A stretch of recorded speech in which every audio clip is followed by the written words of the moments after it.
today is Star Trek V, The Final Frontier, also known as Bill's turn to direct. They slashed the budget on this film twice, and you could see, because the special effects in 5 are so bad. They had Industrial Light and Magic in the 4th one. In the 5th one, they had some company from New Jersey. They were terrible. You know, Star Trek IV had been such a success and had been such a crossover success. You got all of the Star Trek fans, but you got a new audience. Yeah. And they really should have capitalized on that. You had a director, William Shatner, who wanted to make this big, bold, bright, epic, risk-taking film, and you had a studio that wanted to do it on a budget, and then you had an audience that wanted something else. So you had these 3 different desires, and they didn't always correspond perfectly.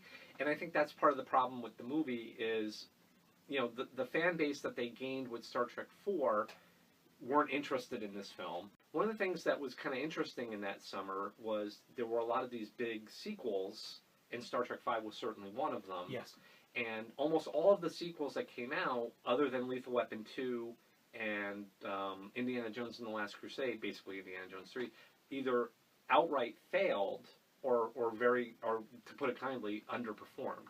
Ghostbusters 2, Karate Kid 3, License to Kill, Star Trek V, Nightmare on Elm Street 5, Friday the 13th Part 8. I mean, there were a lot of these sequels that just didn't do well. And Batman was the big hype, which they had been hyped literally a year before it even came out. Batman kind of took a lot of the air out of the room, and there was the next generation of Star Trek had already started in '87. So it was taking a little of the steam out. So I think that's it. And of course, Star Trek is competing against itself because a lot of people would watch the old series still. Yes. So I think, you know, when you feel like that, it was just one of those movies where it wasn't anything special about it. There wasn't anything that made people like really excited. There wasn't the same to what you mentioned earlier with Batman in, like, let's say April of 1989. Mm-hmm. If you went to any mall in America, you're going to see Batman logos on everything. People wearing Batman shirts. The other one makes over $100 million, Star Trek IV. So we really want a good 5th one. And there was some kind of contract thing where it was like,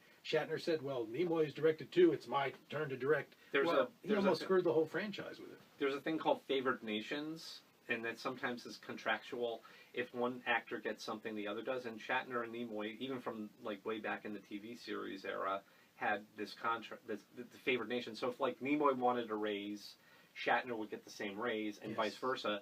And they, both of them kind of worked on that understanding, like, hey, it's your turn to go be the difficult actor that gets us both the raise. And then the special effects. Now, the problem with ILM, which you had mentioned, they were busy making Ghostbusters. They were busy making, I think they worked on Batman, and they also were working, obviously, on George Lucas's movie, Indiana Jones and the Last Crusade. So they weren't even available, basically. And we could talk about Indiana Jones and the Last Crusade's wonderful special effects at some other point. Yeah, actually, that's a good point. But yeah, so Star Trek V obviously it didn't have the budget it needed to realize William Shatner's vision. Exactly. But it also was timid in a way that William Shatner didn't want it to be. William Shatner's original concept for this film was that they were really going to find God in the film. In Star Trek Movie Memories, William Shatner's book, he really does kind of talk about, and it's fascinating for anybody who's a fan of the industry, of like how you can take a film, have a concept, have a premise, and like watch it get slowly watered down, and that's what really hurts this film. And in studio also insisting, in what this was kind of a darker movie, kept insisting on throw comedy, and some of the comedy hits, and some of it really misses. Well, I think you're right. Oh, Star Trek IV, studios are always like this. Star Trek IV, well, that had a lot of funny parts. Well, this movie needs to have a lot of funny parts to make the money. Yeah, you know. And of course, yeah, and the problem with that is that Star Trek's not inherently a comedy, but they also sold it as an action thriller, and inherently Star Trek, despite the J.J. Abrams movies, Star Trek's not really an action. It's always been, ever since the series, it's always been more cerebral. It's cerebral. There is action in there. If you look at the premise of 5 and the premise of Star Trek the Motion Picture, which is also very, very slow, yes, you know, I think that they said, okay, we're kind of making a movie that's in the same vein as the first movie, but we need to add in action. Yeah. And that's why you end up with like 5 different plots that don't really fit. So the first hour of the movie is this hostage drama. Yeah. And then the second half of the movie, the last 45 minutes, is supposed to be about the search for God. And they don't really go together very well. No, and they introduce, like, from the 3 planets, you have the Klingon played by Charles Cooper, you have Cynthia Gao plays the Romulan ambassador, you have David Warner completely wasted. Fine actor. Well, I'm glad. I think they made it up for him by giving him a good juicy part in Star Trek VI. You're introduced to the 3 people that are the hostages at the beginning. Then they do nothing with them. They're yeah. Why are they in there? And again, they don't add to the movie, but they don't really subtract to the movie. And then there's this whole subplot with the Klingons coming into it, where they want to kill Kirk. Because in this movie, the important thing that you have to remember in both the concept that they originally went with and with the final product is that Captain Kirk is the most important person in the world. Like, the Klingons' only goal in this film is to kill Captain Kirk. And they come off cartoonish and ridiculous, the Klingons in this. If you take the Klingon subplot of this film out of the movie, not only would it not take away anything from the movie, it would actually make the movie a little bit tighter, because they don't really add or subtract anything. And they can focus on other stuff. Right. But yeah, to your point, like, William Shatner, his ego gets in the way because he's the most important person not only in the movie but in the world. Like, so yes, the character of Sybok, the mystic holy man that's Spock's half brother, takes hostages on this barren wasteland of a planet. And first of all, the planet has a stupid name. The planet is called, we used to call people this when we were younger. If you act like an idiot, we called you a Nimbus. Yeah. The name of the planet is Nimbus 3. Nimbus 3. And half of these characters that come from it look like they came from a bad Mad Max movie. It looks like the Road Warrior, definitely. And it's a weird thing, too. And I noticed this, and maybe because of COVID, but I noticed watching it again, the use of masks in the film, I guess because they're in the desert. Sybok, the first time you see him, has a mask on while he's riding, his horse into the frame. What exactly is the mask protecting them from? We never know. It just looks good.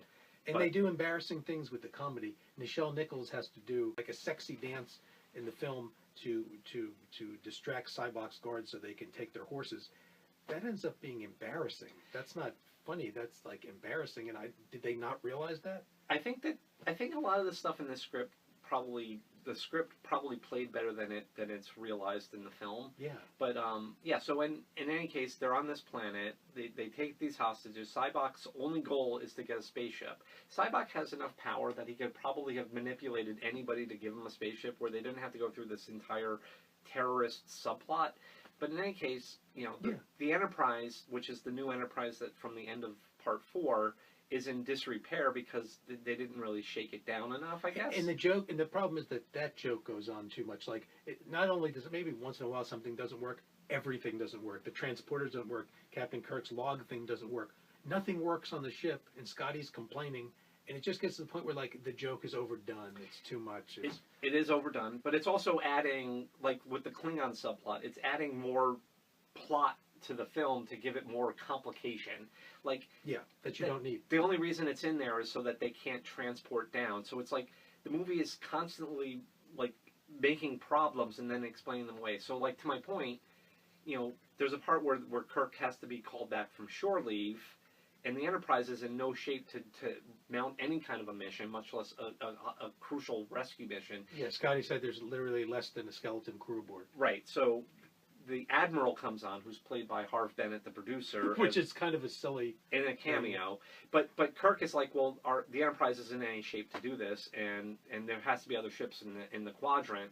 And, of course, because Captain Kirk is the most important person on the planet, he's the one that has to go, well, there's other starships, but there's none with you as Captain Kirk. I mean, it literally... I mean, Shatner's ego is so big that there's one point in the movie, and the critics even said this, where he literally questions the character of God. They said only William Shatner could do that. He said, what does God need with a starship? Right. Only William Shatner could actually question God. That's how big the ego is. And that ties into another thing I was going to say, is it ties into two things. Like, first of all, the original concept was they were going to go down to this planet and actually see God. Yes. They don't see God. They see an alien that's ultimately pretending to be God. Who's been imprisoned. Which doesn't make sense given the amount of power he's shown. Yes. But so that's weakening the story, because it's actually stronger if he meets God. But an alien pretending to be God is kind of like a who gives a crap ending. It's a big letdown. And they make a big deal about you have to get through the Great Barrier, referring back to the original series. The Great Barrier, it's an illusion, this and that. They just fly through it, and nothing happens. So what was the big deal about the Great Barrier? And they said, no probe has ever returned. They go through it like it's nothing. And the effects in that sequence, I swear to God, look like the original series. It's pretty bad. Yeah, and then when they get down to this planet, again, who realizes that the alien isn't really God? You would think, well, gee, it's probably either one of the two Vulcans down there. You would think it would have been Spock, but no, because Captain Kirk is the most important person on the planet. Again, he's the one who figures this out and says, why does God need a spaceship? But so that's like Captain Kirk being the most important person in the world, but it's also William Shatner and his co-writer David Lowery saying, okay, because we can't have this really be God, it's an alien pretending to be God, he obviously shouldn't need a spaceship. That's a plot hole. So they do this thing where they say, well, if we have Captain Kirk ask the question, that's no longer a plot hole. Because if you point out your plot hole, then it's not really a plot hole. Exactly. They never explain it, though. It's just like, well, why can't he escape from this prison that he's in? It doesn't make a lot of sense. No. And ultimately, it's just kind of like, it's not very exciting because it's just this white guy with a beard in George Murdoch, by the way. Yes, a white guy with a beard that kind of looks like our concept of God, and literally appears the first couple scenes as like Buddha, Jesus, and everything else when he shows these quick flashes. So he is deceiving you, but then you think to yourself, well, what was the point of the film? Now, originally there was this whole concept of them being chased by a rock creature. Yes, the ending was going to have a giant rock creature. And we've seen the footage, and you can see it online, and it's actually not bad. But they couldn't have the smoke going in the right direction, so they cut the whole sequence. But you know what? With a little smart editing, it could have worked. It's supposed to be 10 rock creatures, and the budget got it down to like 1 or 2. Because the budget, again, it was going to only be 1. It was because each rock creature suit was going to cost $375,000. And now here's the thing: like that means $3.7 million would have been spent. Now Marvel, if they want, if the makers of Avengers Endgame said, "Hey, we need another $3 million," they probably would have just said, "Here." Go. But with Star Trek, there was no way in 1989 you were getting $3 extra million. No. So they cut it out entirely. So the ending of this movie is very messy and it's very muddled because story-wise it doesn't make a lot of sense. And then special effects-wise, basically Kirk is just being chased by this flashing light. Yeah. And then you see like the Klingon bird of prey come in, and it looks like stop motion. It just doesn't. And it blasts and kills the creature, and then Which doesn't make sense. Which doesn't make sense. Then Kirk gets beamed aboard and found out that the gunner who did it was Spock, because somehow Charles Cooper's character, the Klingon who was the Klingon general, who's in was one of the disgrace. hostages. Yeah, in disgrace, was able to order that Klingon to beam Spock aboard and save Kirk, when the whole time that Klingon wanted to kill Kirk. So think about that. Let that mix around your head. I mean, that doesn't make sense at all. And then there's a scene at the end where they're all drinking together. Not only, and it's like which never would have happened, which totally is contrary to the series. It's not Next Generation, where like they're friends with the Klingons. So where did this come from? Or Star Trek 6, where that's the point of the movie, is that they're finally having détente.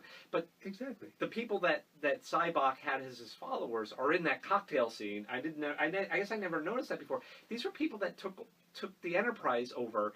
They're criminals, and it's just like they paper over that, like, because nobody thought it through. Exactly. So it doesn't make a lot of sense. It's just like. And Rex Holman, let's not forget Rex Holman, who is actually the character who Sybok, when Sybok shows up at the beginning and shows his power, how he can see your pain, he is this bold fella on Nimbus 3.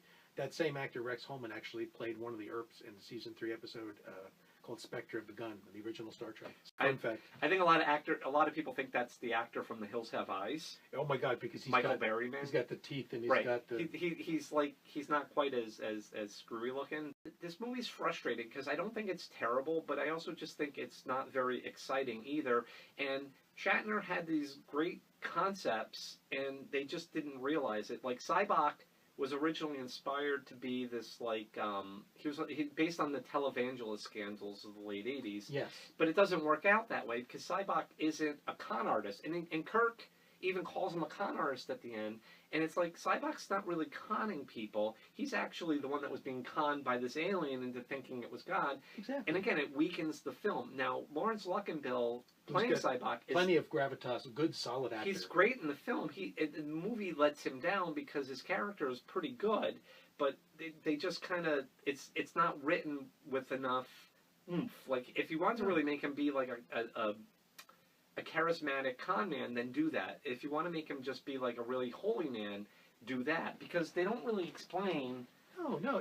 His motivation is to meet God, but his motivation is also to remove people's pain, which they don't really explain. And again, Kirk tries to paper over that as a writer by saying, well, if I ask, how are you doing this? that makes it okay to have him do it where it doesn't make any sense. No, and you know what? And it doesn't make sense. And the weird part is, in the whole Star Trek mythology, whenever Spock would do a mind meld, he touched somebody's head, and you know that it was like an intimate connection of minds. Now, in this case, Sybok doesn't do anything but look at them. A, so there's no physical contact. B, Kirk and Spock are able to see McCoy's pain. I want to talk about that. And McCoy and Kirk are able to see Spock's pain. Now, Kirk, because he's the most important person in the room, refuses. Well, what it is Sybok gets you to follow him by removing, like, making you confront and remove your pain from yourself. And the movie makes a good point where they say, look, Kirk makes the point because he's the most important person in the world. But he says, you know, I want my pain, I need my pain. Pain is part of our lives, and it's what makes us who we are. And it's actually a really good dramatic moment. But the problem is, critics had problems with the fact that all of a sudden the crew of the Enterprise did stuff that they thought was like beyond character. Like they easily, you know, Sybok easily gets Sulu and Uhura and Chekhov, and then all of a sudden they're on his side. But the problem is that we went from Star Trek 3 and 4, directed by Nimoy, and Nimoy seemed to understand that giving everyone, the crew, more stuff to do together will get to know the secondary characters more. 5 really loses an opportunity. You see Spock and McCoy's pain, you never see Kirk's, you never see Sulu, you never see Uhura, you never see Scotty's. Missed opportunity. We could have discovered more about those characters. I read the novelization of 5, and you actually saw what their pain was, and I thought to myself, well, that would have been interesting. It would have deepened their characters. Completely cut, missed opportunity. DeForest Kelley really is an excellent job. They show his pain, and I'm not going to go into it because we know the plot of the film, but he obviously has a pretty serious thing in his past with his father. Yeah. But it doesn't make sense that Kirk and Spock should see that. They should have changed that. Like when they should have had a scene where you see McCoy going through the thing. He sees his father on his deathbed, and they should have shown like Kirk and Spock's point of view, where they just see McCoy going through the motions, where we can't really see what McCoy is seeing. That doesn't. It's very bizarre how that is filmed. And when I was watching it yesterday, I was saying, oh, that's right. Like, I don't think they can see what McCoy sees. But no, because then he shows Spock his pain, and Kirk can see that, and he shouldn't be able to see that. Like, it doesn't. No. It's like one of those things, like, with just a little tweaking, it would have been better if they just fixed that. And they didn't, and now, so the scene is powerful, and it works really well, but it's awkward because it doesn't make any sense. But the other point is, at one point, William Shatner, I should say, wanted Spock and McCoy to actually go under the control of Sybok, and then it was just basically Kirk against everybody. And Shatner was like, "This is going to be great. Kirk by himself. He's got to take back control of the Enterprise single-handedly." And then I guess Roddenberry, Nimoy, and Kelly all said, "Well, we would never betray you." And Spock said, "Especially not after the last couple of movies." Exactly. And he's got a good point. But then, basically, the B team characters, they don't. I guess nobody thought that through and said, "Oh, it's okay if Sulu and Chekhov do it, though." So it's kind of like frustrating because either have them do it or have them not do it. And again, they weakened the film because it would have been pretty strong if you actually had Spock and McCoy betray Kirk. That could have been dramatically very exciting. And it just kind of lays there, kind of like, who gives a crap? And there were so many problems. George Takei, who we know famously, him and Shatner don't get along, pretty much had to been talked into doing this film, and his character really gets cheated. It seems that he really, until they gave him 6, where they gave him like the Excelsior, he really got cheated. He got screwed out of the movies more than anyone. Even though he has an and George Takei credit in this movie. Did you notice that? Yes. I don't know why he got the and credit for this film. But yeah, out of all the characters, he's the one that has he has the least amount to do. And DeForest Kelley, the character, when he literally has to mercy kill his father, which actually is a very interesting thing. And DeForest Kelley personally apparently was so close to his father that he was known for being so affable and such a nice guy in the set. Apparently left that set talking to no one that day. Like, that was a very difficult scene to do. And like John pointed out, it is one of the best acting scenes he did. But what's funny is Kelly didn't like the idea of doing this, so Kelly is the one who came up with the line, "Why did you do this?" or whatever. And he says, "To preserve his dignity." Right. And that's a great moment. That is a great moment. Now, Spock's pain is ridiculous. Basically, we see a young Sarek, who I swear to God looks just like Patrick Swayze. Spock is born, and Sarek goes, "So human." And it's like, because he cried as a baby, because all babies don't cry, what Vulcan babies don't cry. So we're trying to say that Spock was rejected right from the beginning, but that's kind of stupid.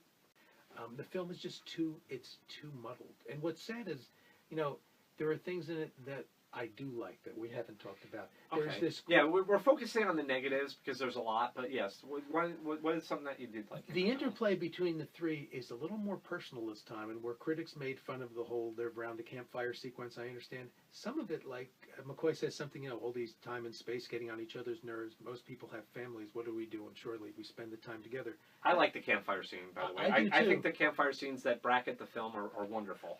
I totally agree, and you got a little bit more personal. Mm-hmm. Movies now don't do this, and it's something that you don't see a lot in film because it's like They don't spend time with characters. they don't have the characters just spending time together. Like, and again, I'm going to mention a movie that's more recent. Like the second Avengers movie, Age of Ultron, actually has a part in the movie fairly early on where they're just hanging out and they're getting drunk together. They're all trying to lift Thor's hammer and stuff. Yeah. And they don't do scenes like that anymore, by and large. In that movie, they did, but yeah, this movie has just like a quiet little 5-minute scene where Kirk, Spock, and McCoy are just kind of like. There's nothing to do with the plot. It doesn't. It has to do with the theme of the movie, which is who your family really is the people that you love and care about. That, but which goes back to later that maybe God's not out there, maybe He's in here, which was nice. It would have been nice if that was what the movie was about, but the movie's not really about that because the movie's about 15 things, and it really needed to be able to focus on. But those what three wanted together, really. Very strong. And they do a nice job. That's by far the best thing about the movie are the scenes with the three of them. There's scenes of them in the brig that are really good. Yes.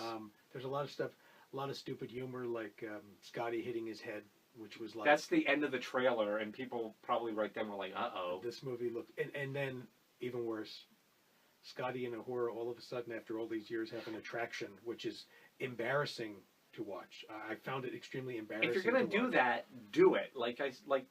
They tease it, and then they kind of... They don't do anything with it. It's like one of the many things in the film where they raise the possibility of it, and I'm okay with Scotty. And it doesn't seem completely unbelievable. But at least go all the way, because the way they did it... Do it or don't do it. Yeah. Because in this way, it was almost embarrassing. It's like either take the chance or not, and that's it's awkward. It doesn't factor into the film at all, really. No. So, but it's no worse than. Spock and Uhura in the new J.J. Abrams movies, which also doesn't work at all. Which also doesn't work. But there's also another good thing. I just thought it was cool. It's the first time they've ever shown this. They'll never show it again. But that room, which has a ship's wheel, which looks out on the stars, it's like this kind of cool observation room where a couple scenes happen there, and it's just a visual. I thought visually very cool. It's a nice sequence. That's definitely a nice set, and like on the ship's wheel, the old ship wheel, it actually says where no man has gone before, which is a nice little throwback. I don't approve of the idea that they used the soundtrack to Star Trek: The Motion Picture in the fifth movie, because at that point it had been so identified with the Next Generation. Yeah. They took that from the motion picture, gave it to the Next Generation as their theme. It had been on the air for a couple of years, and then all of a sudden it's in this movie, and it kind of throws you like... It shouldn't be in there. The music itself in the rest of the film is pretty good. It's pretty good. Jerry Goldsmith is definitely good. But yeah, I remember thinking that when the problem is I watched the movie for enjoyment so much. Yesterday when I watched it, I was watching it kind of a little bit more critically. Yeah, I did. And I actually started taking notes, and I was getting really super nitpicky, and I decided I don't want to be nitpicky that much. Yeah. And that was one of the things that I actually wrote down was why are they using what is now considered the Next Generation theme, even though it was the Star Trek: The Motion Picture theme. It needed its own theme. Like Star Trek 4 had its own theme that they never used again, which was kind of nice because it was a little bit more adventure-y and a little bit more lighthearted. And then Star Trek 6 had like a lot darker Cliff Eidelman theme, really dark. But it fits the movie really well. Cold War dark. Because the sixth movie is actually the one that is actually kind of an action thriller, and it actually has some good excitement. Yeah. But this one, they used the Star Trek: The Next Generation theme. There's one scene when they have to, when Spock has these boots that can launch them up in the air, and they literally launch and pass all these decks. Well, one time they passed the deck 52 twice. Yeah, there's a continuity. There's a lot of continuity errors in this. And please talk about Upside Down McCoy first. Okay, so the beginning of the movie, because William Shatner likes mountain climbing, and William Shatner likes horses, which is why this movie has mountain climbing and horses in it. But they're not horses; they're space horses because they have a little horn. But anyway, I'm getting off track. So like the movie's opening credits is actually pretty. It's a pretty good scene in the beginning of it, like where you see Shatner climbing El Capitan, Yes. and that's actually, it's pretty well done. Like, some of it's obviously a mixture of Matte painting. And yeah, they whatever. actually like use But it looks good. It looks a good. fake rock wall that they force perspective against the mountain, so it actually looks like Shatner's like hundreds of feet in the air. If you watch the making of this that's on the Blu-ray, that's actually pretty clever how they did it. But anyhow, Shatner's climbing, Spock comes up with his floaty boots, Yeah. and then Kirk loses his hand and starts falling, and right away we were in trouble because the special effects of Kirk falling, his like the color scheme, to use your phrase, the color scheme is way off. Like they suddenly are a lot darker. It looks like Shatner's in front of a projection. I mean, he is. He is, but his hands were supposed to have all kinds of dust on them because they do immediately after that. They don't when he's falling. Their hair isn't blowing when they're falling. It's clearly, it's like almost Superman 4 level special effects. Yes, and that's saying something. Yeah, so Spock catches him upside down, and as Kirk's hanging there, McCoy comes running over, and on the Blu-ray, and I noticed this in the movies, but on the Blu-ray it's really noticeable. I guess DeForest Kelley couldn't do the running because he runs over to them, and it's clearly like a guy who's like, you know, who's like 40, and like now Star Trek has a reputation for awful stunt doubles in the TV show. I mean, just watch Bread and Circuses, the original series. McCoy's stunt double, like somebody like tries to kill him with a sword, he jumps in the air, and all of a sudden gains like 40 pounds, and then he comes out. Kirk was like Shatner was like in his early 30s or whatever back then. Whenever his stuntman from the back, whoever his double was, had white hair. Yeah. It never worked. It was always like a joke. I mean, I was talking about this with somebody else. Like, Star Trek was filmed to be seen on like basically shitty television and black and white TV, so they probably figured they can get away with that. Get away with that. It's not like when you watch movies now with bad stunt stuff, like in Star Trek V, you're always like, how did they not know that was? I mean, when you edit a movie, you watch the same footage over and over. Somebody had to say that doesn't look right, and they went with it anyhow. They should have just cut that scene out. It's not needed in the movie. Cut to a scene of just Leonard Nimoy, DeForest Kelley walking over to him, and I think that would have been just fine. Nothing is as bad as, Beverly Hills Cop, though, where Fat Richard Pryor suddenly throws the guy, like the guy from Breaking Bad, across the table. All of a sudden, it's true. All of a sudden, Axel Foley becomes like a Fat Richard Pryor.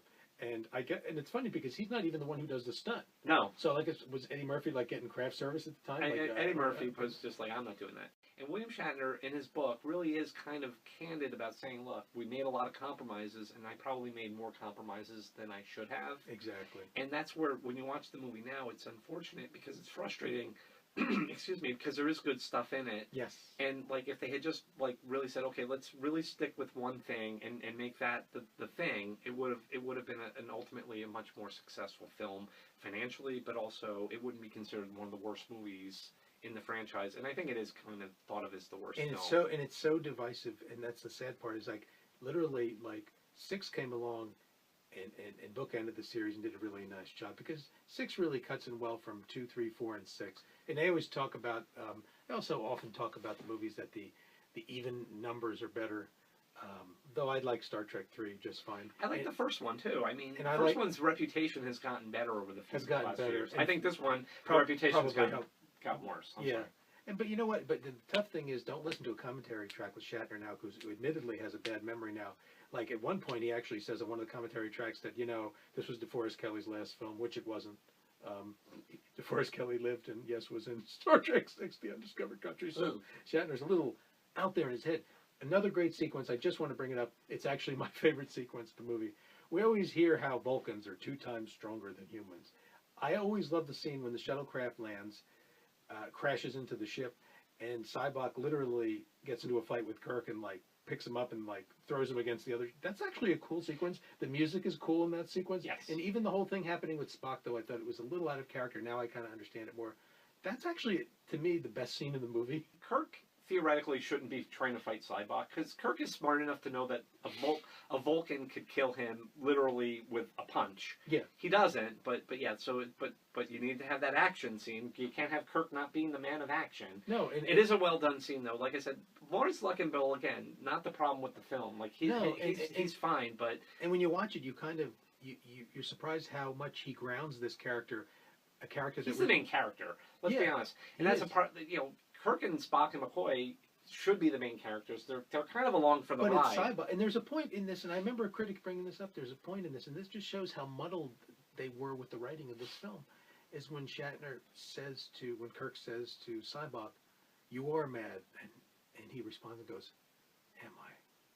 And it's like the writers couldn't decide if he was or not. Well, that's it. And it was like, okay, but he's such a fine actor that he even pulls that off. Yeah, he does. He deserved a lot better. Like if this movie gets shit on a lot, he shouldn't be one of the people. Like he actually maintains his dignity in his class.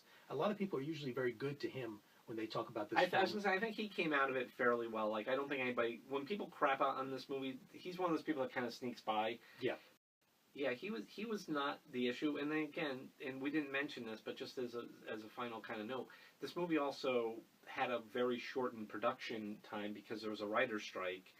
And again, that's another thing that hurt the film. Like there's things that were outside of Shatner's control. There's things. The problem is the things that were within his control should have been better. But like things like not being able to have ILM doing your special effects and not having like those precious couple of extra months to really work on the script. I think once the movie should have gotten delayed when the script had to get forced into production. Like maybe Paramount should have said, we did okay with The Voyage Home coming out and Thanksgiving. Maybe this should be a thing. It's frustrating when you see a movie that's almost good, and this is almost good. No, but on a scale of 1 to 10, I would give this movie. I can't give it a 9. I'm not like, oh, it's a lost classic. It's not like Heaven's Gate where now people think it's this great film. But I'd probably go with a 6.5, maybe even a 7. I was just gonna say, I was thinking the same thing. Somewhere it's between not a 6 4. and 7. It's watchable. It's interesting. Even though its execution is not great, its ideas are interesting. Yeah. And it's a near mess, but it's a mess. The crew of the Enterprise search for God. Who do they find? William Shatner.